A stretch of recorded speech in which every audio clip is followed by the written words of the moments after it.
Today is day 585 of genocide, and every day we witness unprecedented atrocities. 2 days ago, we saw a baby in a red onesie, not yet 1 year old, have both of her tiny legs amputated. We witnessed a missile rip through a hospital to kill a renowned journalist receiving treatment, and learned of the assassination of a 12-year-old boy who witnessed the massacre of 15 paramedics and their burial in a mass grave. Israel has destroyed 92% of Gaza's residential buildings, incapacitated its 36 hospitals, and prevented the entry of food and basic goods. In doing so, it is not only killing Palestinians now, but threatening the possibility of a Palestinian future. A campaign that seeks to obliterate the future of a people is a genocide. Yet, despite these chilling statistics and an ICJ decision indicating its plausibility, there remains controversy as to this basic fact. Why? The most pervasive talking point is that Israel is not targeting Palestinians as a people, but only targeting Hamas. Putting aside significant issues in law and fact that militate against this point, let me just share with you some statistics. What we know so far is that 2% of Palestinians in Gaza have been killed, including over 20,000 children buried and disappeared. The names of those under the age of 1 fill the first 14 pages of a 649-page document. So far, 1,200 entire families have been erased forever from the civil registry. 3 months into the war, the UN humanitarian chief described Gaza as uninhabitable. And since then, the situation has only gotten worse. This certainly exceeds Hamas militants. According to Israel, these horrifying numbers are irrelevant because they are the result, they say, of deliberate human shielding by Hamas. Again, putting aside significant issues of law and fact, let me just share with you the tactics of the army itself. It has sniped children twice above the waist. It has used quadcopters to spray and kill children who are sprawled and injured on the floor. It has destroyed the largest in vitro fertility clinic, including 4,000 embryos. It has executed patients with their hands zip-tied and thrown into mass graves. They have sexually assaulted detainees captured without charge or trial, bombed safe routes where Palestinians were ordered to flee, bombed safe zones where Palestinians were ordered to shelter, tortured medical doctors to death, destroyed more than half of Gaza's desalination plants, undermining access to clean water, leveled all 4 major universities, attacked factories, libraries, bakeries, heritage sites, 247 mosques, 3 churches, and bulldozed 16 cemeteries. As put by Professor Shireen Sayali, any honest observer of this war understands that the target of Israeli force and US-supplied weapons is the Palestinian civilian. Hamas is the collateral damage.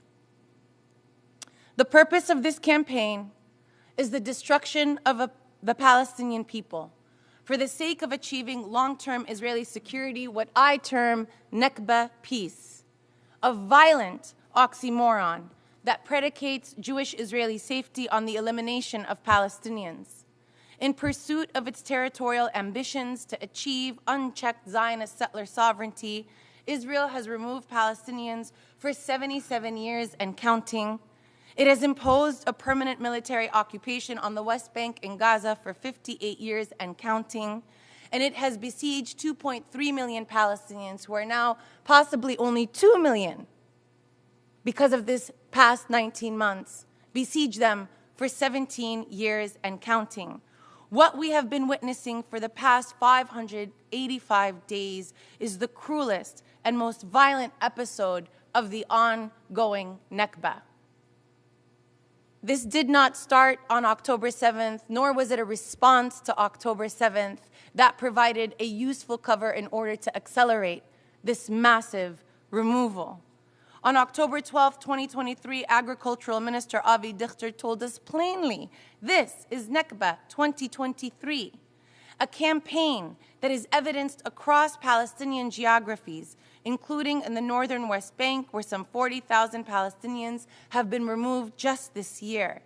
The Trump administration has adopted this goal in its current bid to build a Gaza Riviera to remove Palestinians to the Sudan, Somalia, or Syria. And most recently, on May 4th, 2025, the Israeli cabinet unanimously voted to reoccupy all of Gaza and ethnically cleanse its remaining inhabitants. This is why the return of more than 300,000 Palestinians to their homes in North Gaza in early 2025 was so incredible. It was the first time in nearly 8 decades of ongoing Nakba that we witnessed the return of Palestinians en masse, a return that embodies the national aspirations of the Palestinian people. As chronicled by Ahmed Aburtima, who marched home, on that day, I walked as I had never walked before, about 15 kilometers nonstop. I entered Gaza City, a dream long cherished during the days of war, now realized. Despite unprecedented cruelty, Palestinians refused to surrender and marched home by foot. This is precisely why Palestinians are racialized as a security threat, because we refuse to disappear. The Nakba is ongoing, and so is Palestinian resistance to our elimination. There is sufficient law to end the genocide, to lift the blockade, to end the occupation, and to realize Palestinian self-determination. Had international law ever been enough, however, Palestinian refugees would be growing their families and their gardens on their original lands rather than searching for the remains of flesh of their babies beneath the rubble.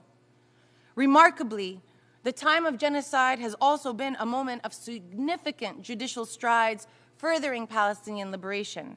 In January 2024, the International Court of Justice determined that Israel's campaign was plausible genocide.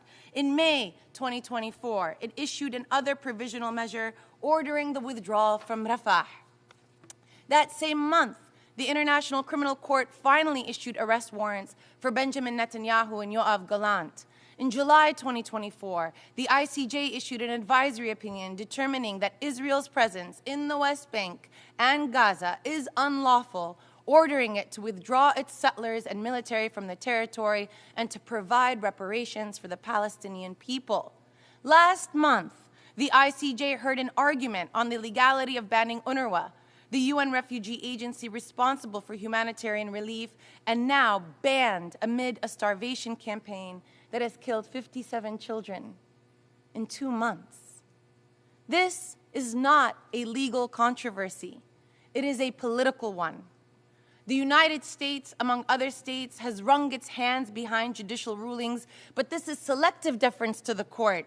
In its last days of office, the Biden administration recognized there's a genocide of the Masalit ethnic tribe in Darfur by the Rapid Support Forces. When asked whether they can use the same standards to make that decision to adjudicate Israel's campaign in Gaza, the U.S. ambassador at large for global criminal justice said, quote, "It will ultimately be for the ICJ judges to decide," with zero irony, that they did not have to submit their evidence on the Sudan before the ICJ. This is not a legal controversy. This is a political one. The selective deference to the ICJ on the question of genocide of Palestinians is an attempt to deflect responsibility, and the ongoing counter-revolution against activists globally is an attempt to revise a history of the present. Since 2020, an emerging consensus among legacy human rights organizations and the World Court have defined Israel as an apartheid regime. Rather than boycott, divest from, and sanction apartheid Israel, the global community has attempted to normalize it. 5 years later, we see the danger of allowing that exception. Apartheid and genocide are on the same continuum. The three of the specific acts conducted to maintain apartheid are identical to the acts committed to commit genocide. In the former, for apartheid, they are done for the purpose of domination. In the latter, they are done with the intent to destroy. Genocide is the logical outcome of any project to conquer and settle the land upon which and other people live, unless it is checked. Many of you here, many of you, have either survived colonialism or are the ancestors of those who have survived colonialism, and you are painfully aware of its legacies. That's why in 1974, this body firmly resolved that Palestinians are a juridical people. Palestinians exist and deserve to exist by relegating Palestine to a bilateral political issue beyond the reach of international norms. You have steadily normalized occupation. By failing to apply sanctions and engage in boycott, many of you have normalized apartheid. And now, by failing to act, you are at risk of normalizing genocide. But if you normalize genocide, you will have nothing left. If it is permissible to deny a people exist, to cage them, to subject them to systematic warfare, then to use AI technology to bomb them at unprecedented rates in their homes, to burn them alive in tents, to experiment on them with suicide drones, to deny them medical care, to allow premature babies to rot in NICU units, and mamas be denied anesthetic to have C-sections, to starve them while their food decays in miles of aid trucks, all without consequence, and worse, while insisting that their lives are secondary, if not altogether insignificant, relative to Zionist settler sovereignty, then I promise you that no one is safe. As put by Colombian President Gustavo Petro, Gaza is a rehearsal for the rest of the world. Israeli Finance Minister Bezalel Smotrich recently said that the victory in the war would mean the full destruction of Gaza and the displacement of its residents. He has also boasted that Israelis, quote, are finally going to conquer the Gaza Strip. We are no longer afraid of the word occupation. Smotrich's audacity is our failure. You must make it impossible for Smotrich and anyone else to boast of conquest through genocide in the 21st century. Make those who speak it have to say it in hushed whispers in closed rooms rather than boast about that conquest. But let us speak honestly. Most of you fear U.S. retribution. The genocide in Gaza is one of the major atrocities of our time, and most people in the world are against it. Our inability to stop it reflects an international system where the equality of nation-states remains an aspirational principle. It might be good for us to remember, the United States is an empire, but the United States is not the world. In this precise moment, U.S. lawmakers welcomed the international war criminal Benjamin Netanyahu into the White House. U.S. lawmakers and universities welcome Minister of National Security Itamar Ben-Gvir, who was disqualified from military service because of his affiliation with the Kahan movement, declared a terrorist organization by the U.S. and Israel. Can you imagine being so extreme that you cannot serve in the Israeli army?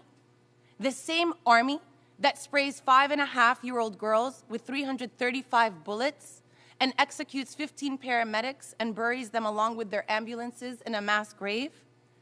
The Israeli army wouldn't have Ben-Gvir, but U.S. lawmakers and several U.S. universities embraced him, just as they colluded to kidnap, disappear, and deport students. Do not look west for moral or political leadership. The United States has long absconded on that position. Do not let the United States and Israel upend the global system. In its defense of Israel, the United States threatens the entire legal structure established since the Second World War. In just 19 months, the U.S. has vetoed 5 ceasefire resolutions to end this genocide, despite the extraordinary invocation of Article 99 by the UN Secretary General and 2 invocations of Uniting for Peace resolutions.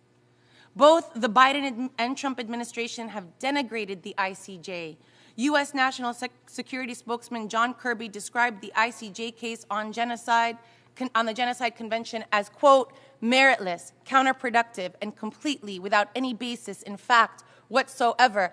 Our world court is being denigrated. The primary judicial organ of this body is being denigrated by those who claim global leadership. The U.S. is not even a signatory to the Rome Statute, which established the International Criminal Court, but the Trump administration has passed an executive order to place sanctions on the prosecutor and anyone who cooperates with the court. In October 2024, 107 members of Congress threatened to cease financial support to the UN if it unseated Israel, literally threatening its budget for doing your job. What is the purpose of the UN if it cannot stop a genocide and prevent the calculated starvation of 2 million people? The international community has failed many times before and at great cost. One of the most significant times was in 1936, when the League of Nations allowed Mussolini's fascist Italy to invade Ethiopia, an independent member state of the League. Then, the League imposed cosmetic sanctions rather than an oil embargo to stop the war. It tolerated Italy's use of chemical weapons and described Ethiopia's people's war as human shielding. The consequence of racist imperialism was ultimately the dissolution of the League of Nations. The UN was born of this failure. It was born of the commitment to not let atrocities of genocide, from Namibia to the Armenian genocide to the Holocaust, happen again. It is that commitment that is at stake today. If you do not stand up and speak out, this very system will be a casualty of the U.S.-Israel genocidal war on Palestine and the Palestinian people. Today, we do not need the United Nations to be a powerful symbol of international cooperation. We need your collective action to simply be powerful. In this moment, we have many choices. We can acknowledge Israel's campaign as genocide and impose an arms embargo, block the ports, sever diplomatic ties, sever all civilian and military trade, impose cultural and academic boycotts, and unseat Israel for its obstinate transgressions. If genocide is too much, you can confront this atrocity as a war, specifically a colonial war against a racist regime and alien occupation, regulated with the additional protocols and customary laws of war that recognize the captives as POWs, ensure them humane treatment, recognize Palestinian militants as combatants, permit third-party intervention. We can use the law to protect hospitals and schools and shelters, to protect the journalists and doctors and aid workers, to forcibly open the humanitarian corridors and abide by the ICC arrest warrants to arrest Netanyahu and Gallant upon arrival. If war is too much, you can confront this atrocity as a humanitarian tragedy, and you can send in a peacekeeping mission to protect Palestinians who have been denied the right to self-defense for nearly 8 decades. And if humanitarian tragedy is too much, you can find a way to have mercy on the Palestinian children, the ones who have been pulled from the rubble with 2 limbs and no family, and find themselves in a cage without food or water. Do not sit in the seat of power and do nothing. The United States is an empire, but the United States is not the world. You are the world. Each and every one of you has the capacity to halt this charade, to fulfill the minimal mandate of protecting a people's right to exist. Individually, you are each someone's ancestor, and you will be an ancestor to someone.